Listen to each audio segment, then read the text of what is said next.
लेकिन जो चुनावी भाषण में प्रधानमंत्री ने बात कही उसको वो बार बार दोहरा रहे हैं कि 15 लाख रुपए अकाउंट में क्यों नहीं आ रहे। देखिए, ये जुमला है।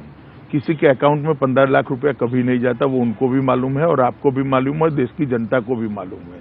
ये जो काले धन वापिस लाकर गरीबों को फायदा पहुंचाने की बात है, उनकी योजनाएं बनती, उनके फायदे के लिए काम होता है, इस माध्यम से पैसा जाता है। किसी को कैश कभी नहीं दिया जाता, वो सबको मालूम है।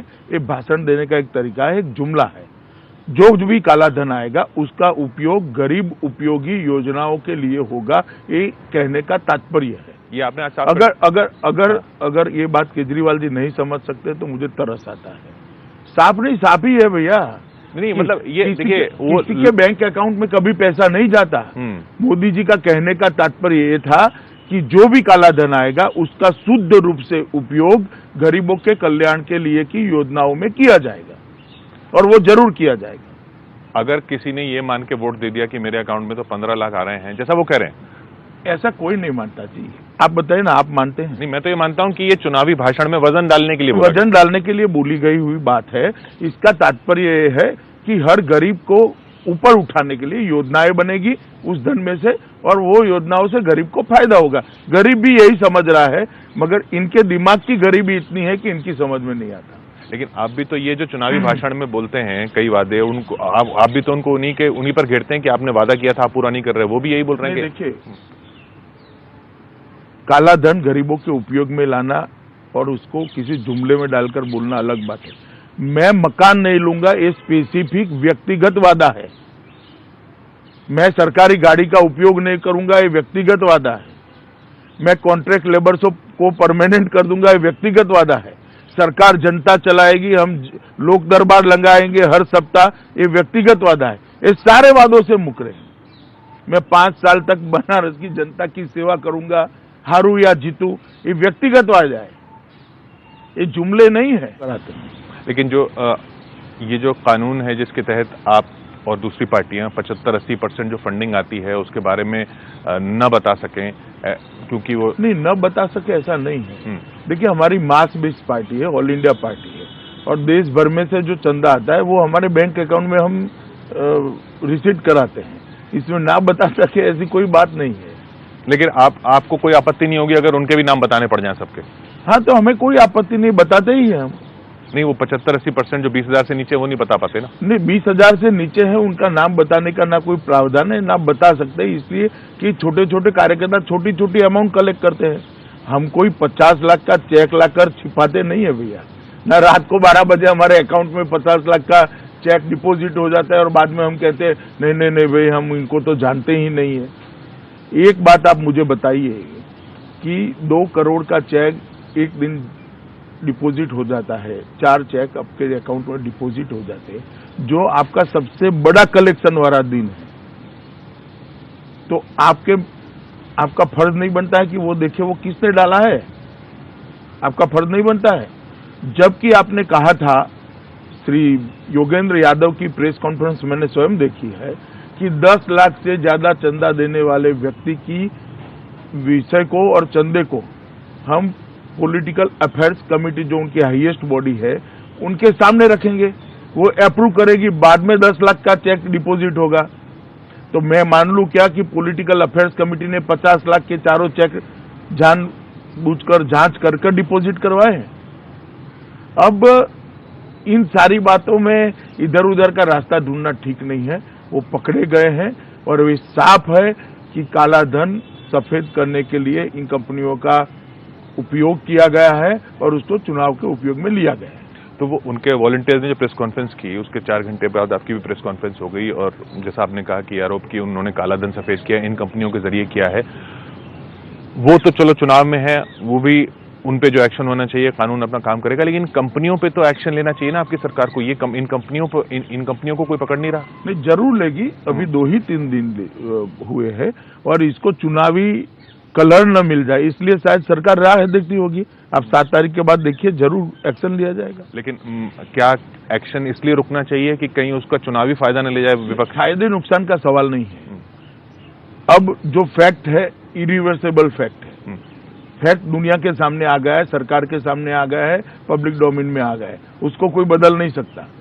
चुनाव तक एक्शन का नाटक कर कर इधर और साइड पर चुनावी फायदा किसी को मिले, ऐसा नहीं करना चाहिए। 7 तारीख के बाद तुरंत उसकी जांच होगी। वो एनजीओ ने भी शायद कोई लेटर लिखा है सरकार को, और सरकार इसके आधार पर जरूर जांच करेगी। लेकिन वो जो लोग हैं, जो व्यक्ति हैं, जिनके जो अलग अलग कंपनियों में डायरेक्टर हैं, मैं आम आदमी पार्टी की अलग बात है, जो ये कंपनियां, एक कंपनी का नाम भी लिया गया कि उस पर वैट का नोटिस आया था, उससे कम से कम वैट तो वसूला जाए, उसको कम से कम लुकआउट नोटिस तो डाला जाए, कहीं वो विदेशी न चले जाएं। देखिए, मैं आपको स्पष्टता से बता दूं कि उनके खिलाफ जांच का लेटर कोई एनजीओ ने लिखा है, ऐसा मुझे प्रेस से मालूम पड़ा है। सरकार के अंदर क्या गतिविधि चल रही है मुझे मालूम नहीं है। सरकारी मशीनरी निश्चित तौर पर इस तरह के मामलों का संज्ञान लेती है, उस पर जांच करती है, और हमारा जांच न करने का कोई कारण ही नहीं। और 7 तारीख के बाद ये जांच शुरू हो जाएगी? मैं सरकार की ओर से कुछ नहीं कह रहा, मैं बता रहा हूँ, एक आम तौर पर ऐसी कंप्लेन आती है तब सरकार इसकी निश्चित रूप से जांच करती है, इसकी भी करेगी। और वो कह रहे हैं कि हमको गिरफ्तार कर लो, अगर उन्होंने ऐसा किया, अगर हवाला हुआ है, अगर देश का पैसा है इस तरह से इस्तेमाल हो रहा है, तो उनकी गिरफ्तारी तो होनी चाहिए ना। देखिए, वो ध्यान बटाने का ट्राई कर रहे हैं। उनको मालूम है कि 4 दिन के समय में जांच समाप्त होकर किसी की भी गिरफ्तारी नहीं हो रही। वो सिंपैथी गेन करने का प्रयास कर रहे हैं। उनको जवाब ये देना है कि 2 करोड़ का चेक इनके अकाउंट में जमा हुआ तो उनकी जानकारी में थे या नहीं था, 1, और जानकारी में था तो ऐसा क्यों किया, 2, और जानकारी में नहीं था तो एक साथ 2 करोड़ का चंदा अगर कोई आपको दे देता है, कोई 4 कंपनियां दे देती, उसकी कम से कम जानकारी लेने का उनकी जिम्मेदारी है या नहीं है। अब सारी चीजों को गोल मटोल कर कर निकल जाना इनकी आदत है। उनको कहते हैं कि भैया आपने कहा था कि हम सरकारी बंगलो नहीं लेंगे, तो कि मैंने बंगलो नहीं लिया, फ्लैट लिया है। सवाल रहने की सुविधा का है, बंगलो या फ्लैट का नहीं है। अब कहते हैं कि ना, मैंने ऐसा नहीं कहा, मैं एग्जीक्यूटिव क्लास में नहीं घूमूंगा। सारी चीजों से निकल जाना उनका स्वभाव है, झूठ बोलना और किए हुए वादों से मुकर जाना उनका स्वभाव है। तो ये उनका जवाब ये है कि भाई चेक से तो लिया, अगर हमने हवाला ही करना था, काला धन करना था, तो हम चेक से क्यों करते, साइट पे क्यों डालते? नहीं, इसलिए साइट पे डाला कि उन्होंने घोषणा की हुई है कि हम सारा पैसा चेक से लेंगे। अब घोषणा को बरकरार रखना है, चेक से चंदा मिल नहीं रहा है। नहीं, मन में चोर होता तो डालते ही नहीं साइट पे। नहीं डालते तो पैसा कहां से आता? और हिसाब कैसे देते इलेक्शन? हिसाब कैसे देते? क्योंकि उन्होंने ऑलरेडी घोषणा कर चुके हैं कि हम सारा पैसा चेक से लेंगे। कैश वो डिपॉजिट नहीं कर सकते क्योंकि घोषणा की है। अब कैश को अलग रास्ते से चेक बनाने का ये प्रयास है। तो बाकी पार्टियां कैश लेती हैं, वो ठीक है? देखिए, हमारे कानून के अंदर 20,000 से नीचे कैश लेने में कोई दिक्कत नहीं। आप मुझे 15,000 रुपये दीजिए, मैं अभी मेरे कार्यालय में रिसीट पढ़ाकर आपको दे दूंगा, इसमें कोई दिक्कत नहीं है ना। हमने कभी ऐसा कहा है। तो वो भी ऐसा कर सकते थे ना कि 20-20 हजार से कम के अमाउंट करे ना, बाद में घोषणा नहीं हो सकती कि हम सारा पैसा चेक से लेंगे। उनको घोषणा करके फायदा भी लेना है और ब्लैक मनी का उपयोग भी करना है, दोनों चीजें साथ में नहीं हो सकती। आपने ब्लैक मनी की बात छेड़ी, ब्लैक मनी भी मुद्दा बना हुआ है। माना आप कह रहे हैं कि हमने तो एसआईटी बना दी थी, हम एक्शन ले रहे हैं और पूरी कार्रवाई हो रही है और काला धन आएगा, लेकिन जो चुनावी भाषण में प्रधानमंत्री ने बात कही उसको वो बार बार दोहरा रहे हैं कि 15 लाख रुपए अकाउंट में क्यों नहीं आ रहे। देखिए, ये जुमला है। किसी के अकाउंट में 15 लाख रुपया कभी नहीं जाता, वो उनको भी मालूम है और आपको भी मालूम है, देश की जनता को भी मालूम है। ये जो काले धन वापिस लाकर गरीबों को फायदा पहुंचाने की बात है, उनकी योजनाएं बनती, उनके फायदे के लिए काम होता है, इस माध्यम से पैसा जाता है। किसी को कैश कभी नहीं दिया जाता, वो सबको मालूम है। ये भाषण देने का एक तरीका है, एक जुमला है। जो भी काला धन आएगा उसका उपयोग गरीब उपयोगी योजनाओं के लिए होगा, ये कहने का तात्पर्य है। ये आपने अगर ये बात केजरीवाल जी नहीं समझ सकते तो मुझे तरस आता है। साफ नहीं, साफ ही है भैया। नहीं, मतलब ये देखिए, वो किसी के बैंक अकाउंट में कभी पैसा नहीं जाता। मोदी जी का कहने का तात्पर्य ये था कि जो भी काला धन आएगा उसका शुद्ध रूप से उपयोग गरीबों के कल्याण के लिए की योजनाओं में किया जाएगा और वो जरूर किया जाएगा। अगर किसी ने ये मान के वोट दे दिया कि मेरे अकाउंट में तो 15 लाख आ रहे हैं, जैसा वो कह रहे हैं, ऐसा कोई नहीं मानता जी। आप बताइए ना, आप मानते हैं? नहीं, मैं तो ये मानता हूं कि ये चुनावी भाषण में वजन डालने के लिए बोला वजन डालने के लिए बोली गई हुई बात है। इसका तात्पर्य ये है कि हर गरीब को ऊपर उठाने के लिए योजनाएं बनेगी उस धन में से, और वो योजनाओं से गरीब को फायदा होगा। गरीब भी यही समझ रहा है, मगर इनके दिमाग की गरीबी इतनी है कि इनकी समझ में नहीं आता। लेकिन आप भी तो ये जो चुनावी भाषण में बोलते हैं कई वादे, उनको आप भी तो उनको उन्हीं पर घेरते हैं कि आपने वादा किया था आप पूरा नहीं कर रहे। वो भी यही बोल रहे हैं कि देखिए, काला धन गरीबों के उपयोग में लाना और उसको किसी जुमले में डालकर बोलना अलग बात है। मैं मकान नहीं लूंगा, ये स्पेसिफिक व्यक्तिगत वादा है। मैं सरकारी गाड़ी का उपयोग नहीं करूंगा, ये व्यक्तिगत वादा है। मैं कॉन्ट्रैक्ट लेबर्स को परमानेंट कर दूंगा, ये व्यक्तिगत वादा है। सरकार जनता चलाएगी, हम लोक दरबार लगाएंगे हर सप्ताह, ये व्यक्तिगत वादा है। ये सारे वादों से मुकरे। मैं 5 साल तक बनारस की जनता की सेवा करूंगा, हारू या जीतू, ये व्यक्तिगत वादा है, ये जुमले नहीं है, सीधा वचन है। तो ये दोनों का कंपैरिजन नहीं हो सकता। और फिर काले धन से जोड़ के इस 15 लाख से जोड़ के वो बोलते हैं कि 15 लाख का वादा किया था और मोदी जी 10 लाख का सूट पहनते हैं। मोदी जी के सूट की कीमत क्या है वो केजरीवाल जी को किसने बताया? राहुल गांधी भी बोलते। राहुल गांधी बोलने से क्या होता है भाई? इस तरह की व्यक्तिगत बातों में पड़ना नहीं चाहिए। ना सूट की कीमत 10 लाख की है, ये निराधार आरोप है और उसको लोगों ने मानना नहीं चाहिए। नहीं, वो भी उनका भी चुनावी भाषण है ना, वो भी वजन डालने के लिए 10 लाख बोल रहे हैं क्योंकि किसी अखबार में छप गया। ठीक है, हमें कोई आपत्ति नहीं, हम कहाँ उसको रिएक्ट करें, वो बोले, लेकिन वो जनता निर्णय करेगी। मेक इन इंडिया से जोड़ रहे हैं उसको, वो कह रहे हैं वो मेक इन यूके सूट है। मेक इन यूके सूट है, वो भी इनको मालूम नहीं है। किसको मालूम है make in UK suit? Media का एक रिपोर्ट आ गया, उसको सच्चा मान लिया। हमने तो जेट ब्लू से कांटेक्ट करने की कोशिश की थी, उन्होंने कहा था सिला तो हमने, कपड़ा पता नहीं कहां से आया है, गिफ्ट में आया है। तो कहाँ विदेशी हुआ? देसी है। नहीं, मैं भी नहीं जानता भाई। मैं इन सब की चीजों में, अरविंद केजरीवाल का मफलर कहाँ से आया मैं ढूंढने नहीं जाता। अन्ना हजारे भी यही सब बातें उठा रहे हैं और फिर वो लोकपाल की बात भी कर रहे हैं, कह रहे हैं मैं अनशन करूंगा, मैंने चिट्ठियां लिखी, मुझे जवाब नहीं दिया। देखिए, अन्ना की जो बातें पब्लिक डोमेन में आई है मीडिया के माध्यम से, सरकार उस पर संज्ञान लेकर जो उनको जवाब करना है और जो एक्शन लेना है वो जरूर लेगी। आप मतलब उन्होंने जो सवाल उठाया उनको समझाने या उनसे बात करने की कोशिश नहीं की जा रही? एक्शन ही लेंगे तो अपने आप बात समाप्त हो जाएगी। केजरीवाल जी पर आते हैं, वो ऐसा लग रहा है जो भी उन पर हमला होता है, जो भी आप उनके खिलाफ बोलते हैं, वो उसको अपनी तरफ मोड़ के जनता के सामने पेश करने की कोशिश करते हैं। जनता मूर्ख नहीं है भैया, कुछ मुड़ता नहीं है, जनता को मालूम पड़ता है। चीजें मालूम पड़ती है कि शपथ विधि के दिन ही मेट्रो में जाना, बाद में SU4 में घूमना, एक कथनी और करनी का जो अंतर है वो लोगों को मालूम पड़ता है। कुछ चीजें मुड़ती नहीं है। माना आपने जो जैसे एड में आपने जो बड़े मुद्दे उठाए, उन्होंने क्या किया कि आप ही का आरोप मानते हुए कि एक उसमें से पॉइंट निकाल के उपद्रवी गोत्र कह दिया, साहब मेरे गोत्र पे हमला कर रहे हैं। वो कोई अग्रवाल समाज उनकी बात नहीं मानेगा, क्योंकि एड अपने आप में स्वयं स्पष्ट है। हमने आप पार्टी के वैचारिक गोत्र की बात की है, किसी केजरीवाल की बात नहीं की। अगर आप पार्टी केजरीवाल खुद व्यक्ति ही मान लेता है तब तो ठीक है। आप पार्टी का मतलब सिर्फ केजरीवाल होता है क्या? केजरीवाल जी स्पष्ट करे। केजरीवाल के व्यक्तित्व में ही आप पार्टी निहित है। तो आपने आप पार्टी के लिए उपद्रवी गोत्र कहा था? स्वाभाविक रूप से आप पूरा ऐड पढ़िए। जी, वो मैंने तो पढ़ा है। हमने कहा है आपका उपद्रवी गोत्र, आप मतलब आप पार्टी, केजरीवाल जी नहीं। और आप पार्टी का उपद्रवी गोत्र हमने कहा है, वो बात केजरीवाल खुद कहते हैं, वी आर एनार्किस्ट। वो खुद ही तो कह रहे हैं कि हम एनार्किस्ट है। प्रियंका गांधी ने भी तो नीच राजनीति कहा था। प्रधानमंत्री ने कहा कि मेरी नीची राजनीति कहा, तो उन्होंने कहा कि मेरी जाति पे बोल रहे हैं। नहीं, वो ठीक है। प्रियंका जी ने जो कहा था वो जाति के रेफरेंस में ही कहा था। हमने यहाँ पर आप पार्टी के, स्पष्ट रूप से आप पार्टी के गोत्र की, वैचारिक गोत्र की बात करें। दोनों में कोई समानता नहीं है ना, जरा भी समानता नहीं। ये जो आकलन है इससे आप सहमत नहीं है कि अरविंद केजरीवाल उसी तरह से चीजों को मोड़ते हैं जैसे प्रधानमंत्री चुनाव अपने अभियान में मोड़ते थे? देखिए, उनको अधिकार है जो लोगों के सामने अपनी बात रखने का, हमें अधिकार है हमारी बात रखने का। 7 तारीख को फैसला हो जाएगा जनता किसकी बात मानती है।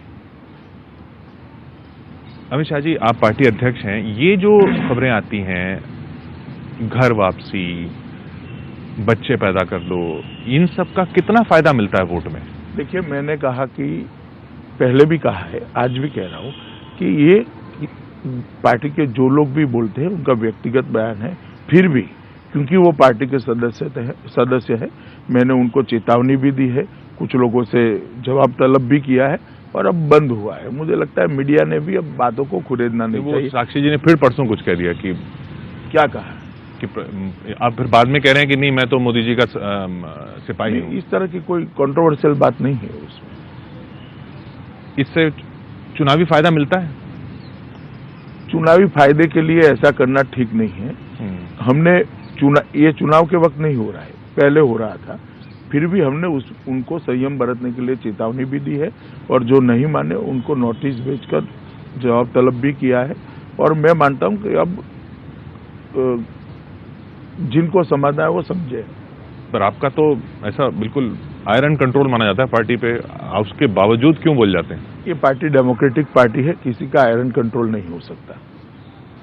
आपने और प्रधानमंत्री ने कल जो क्लैरिफाई किया कि जो चुनाव में कई बातें चलाई जा रही हैं कि साहब सरकारी कर्मचारियों को 58 में रिटायर करने का प्लान बन रहा है, और प्रधानमंत्री ने बिल्कुल साफ कहा कि ऐसा कुछ नहीं है, ये अफवाह फैलाई जा रही है। एक दूसरी बात भी, मतलब ये आपको फीडबैक जाहिर है जनता से मिल रहा है कि लोग ऐसा फैला रहे हैं, तो प्रधानमंत्री को जवाब देने की जरूरत पड़ी।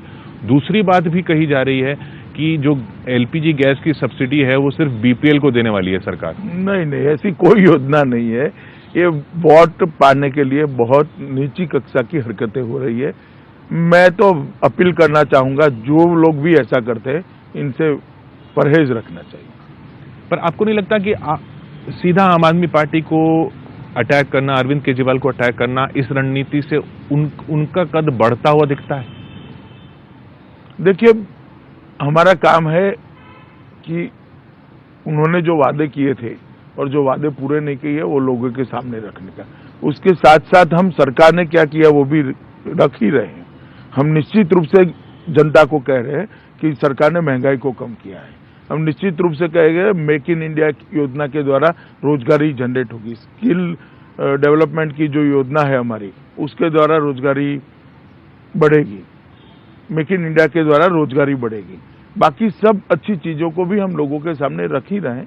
काफी काम हुआ है 8 महीने के अंदर, और देश की विकास दर जो 4.6% तक पहुंच गई थी, नेगेटिव जा रही थी, उसको हमने कम से कम ऊपर करने का। तो 6.9 बता रहे हैं, 6.9 आ रही है। नहीं, पिछली वाली 6.9 रिवाइज हो गई। नहीं, वो तो इसका आंकड़ों का इफेक्ट है। एक्चुअल में 4.6 थी, उसको हम 5.7 तक ले गए। और मैं मानता हूं कि एक तिमाही के अंदर इतनी ग्रोथ रेट अचीव करना एक बड़ा अचीवमेंट है। तो ये 7 तारीख के चुनाव, फिर इस 8 महीने पे रेफरेंडम है? मैंने ऐसा नहीं कहा। हम हमारी अच्छी बातों को लोगों के सामने रख रहे हैं। नहीं, लेकिन अगर आप अपने अच्छे 8 महीने के काम पर ही चुनाव लड़ रहे हैं तो काफी चीजें बनकर चुनाव होता है। किसी सरकार का रेफरेंडम नहीं हो सकता। नहीं, रेफरेंडम मतलब सरकार के किए हुए कामों का भी असर इसके अंदर होता है। काफी चीजें मिलाकर चुनाव बनता है, कोई एक चीज पर नहीं बनता। तो जो जिस तरह से भाई दिल्ली में तो 60 विधानसभा क्षेत्रों पर आपकी बढ़त थी लोकसभा में, तो कमी आती है, तो क्या ये माना जाए कि लोग इस 8 महीने के काम से खुश नहीं है? या जिस लोकसभा के चुनाव और विधानसभा के चुनाव अलग मुद्दों पर लड़े जाते हैं, अलग व्यक्ति लड़ते हैं, और स्टेट पॉलिटिक्स का अलग डायनेमिक्स होता है। दोनों का रिजल्ट कंपेयर करना मैं मानता हूं अन्याय होगा। झारखंड, हरियाणा, महाराष्ट्र, सब जगह पे हम चुनाव जीते हैं, और मगर उसको लोकसभा के चुनाव के साथ कंपेयर नहीं कर सकते, क्योंकि स्टेट का चुनाव जब होता है तब मुद्दे भी स्टेट के होते हैं, पार्टियां भी स्टेट की होती है। स्टेट की पार्टियों को जनता का रिस्पांस भी मिलता है, क्योंकि स्टेट का इलेक्शन है। अब जब लोकसभा का चुनाव होता है तब एक अलग माहौल में अलग प्रकार से जनता अपना मत व्यक्त करती है। क्या इसी वजह से किरण बेदी जी को लाना पड़ा? किरण बेदी जी को मैंने कई इंटरव्यू में साफ किया है, किरण बेदी जी को लाना कोई नई बात नहीं है भैया। भारतीय जनता पार्टी ने कई बार समाज के अंदर अच्छा काम करने वाले काफी लोगों को मौका दिया है, प्लेटफॉर्म दिया है और वो लोग आज सफलतापूर्वक राजनीति के अंदर अपना योगदान कर रहे हैं। किरण बेदी जी उसी श्रृंखला की एक नई कड़ी है।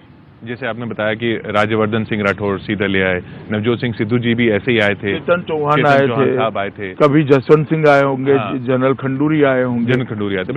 पर सीधा किसी को मुख्यमंत्री उम्मीदवार नहीं बनाते ना आप। वो कौन सा चुनाव लड़ता है? राज्यवर्धन सिंह राठौर सीधा मंत्री बने, जसवंत सिंह जी सीधा देश के प्रमुख नेता बने थे, खंडूरी जी मुख्यमंत्री बने थे। वो कौन सा चुनाव लड़ते हैं और वो चुनाव में पार्टी को कितनी सफलता मिलती है, इस पर निर्भर होता है भाई।